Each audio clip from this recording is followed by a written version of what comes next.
I have an 18-year-old who's on the team right now, on my team, 18. And and the day he turned 18, and then I was like, how's this kid not gonna be here? The 18-year-old that Hormozi is talking about here is Jace. And before Jace got into Acquisition.com at 18 years old, he almost settled for getting an internship, just because he wasn't sure if he had enough experience to land a sales role. Instead, all he did was just learning how to make it impossible for companies to ignore him, where the only possible reaction was, and then I was like, how's this kid not gonna be here? And 1 month later, he got an $85K OTE role at Acquisition.com, allowing him to completely skip the 4 years of college and get paid to learn one of the most important skills for any business. And in the next 5 minutes, I'm gonna walk you through the exact process that Jace did to get into Acquisition.com, so you can do the same thing and not need to spend 4 years in college for it. And luckily for us, we already know the company we're targeting.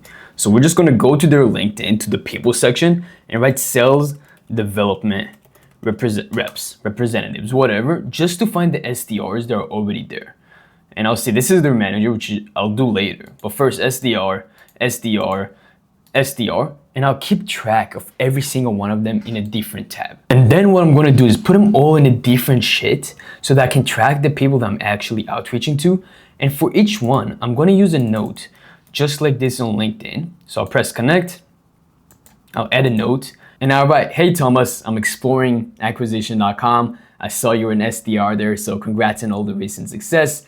And I was hoping to learn a little bit more about the organization right before I'm applying for an SDR role. That way I could put my best foot forward, and I'd love to connect. All it does is they shows them that you're already planning on applying. And these are the type of responses you can expect to get when you do all this outreach.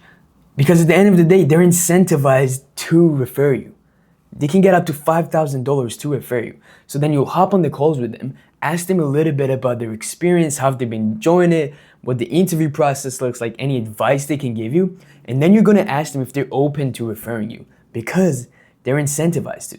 And if they do refer you, 90% of the time, you're going to at the very least get an interview. Now, after I do that for all the different SDRs at the company, I'll do the exact same thing for the SDR managers themselves. So I'll put them all back into that same sheet. That way I can keep track of everything, and I'll write a pretty similar notes. But now I'll do this after I actually applied.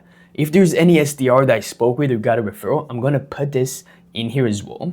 That way I have their name and stand out even more. So I'll do that, and then I'll scrape all their emails, and I'm gonna write them each an individual email as well. You can use Apollo, any tool like that, to do the exact same thing, and you'll also do that for the SDRs. But beyond just emails, beyond just sending them LinkedIn notes, the way you're gonna stand out is by going the extra mile. So on LinkedIn, I'm gonna film a selfie of myself, recording myself saying why I think I'd be a good fit for the role, what I learned from my conversation with an SDR, and asking to get an interview directly, the same way that you would if you were a salesperson, SDR asking to get a meeting that you're gonna book with your account executive. And the biggest thing that you can actually do to stand out is you're gonna scrape all their numbers and you're gonna directly cold call them. Now, I know what this sounds at first. What? I'm gonna scrape a manager's number and I'm gonna cold call them, or they're not gonna think I'm weird and not even wanna give me an interview? But at the end of the day, they're hiring you for an SDR position. As an SDR, you're gonna be cold calling. You're gonna be scraping their number off the internet and cold calling them. So you're doing the job to get the job, and you're showing them that you're capable of doing it, and you're guaranteed to stand out. And even cold call aside, these are the responses that you can expect to get just from the LinkedIn and the email outreaches. All of these 6 that I have right here, where they automatically just give me an interview. And you're guaranteed to get way more interviews than you ever would if you were to do that.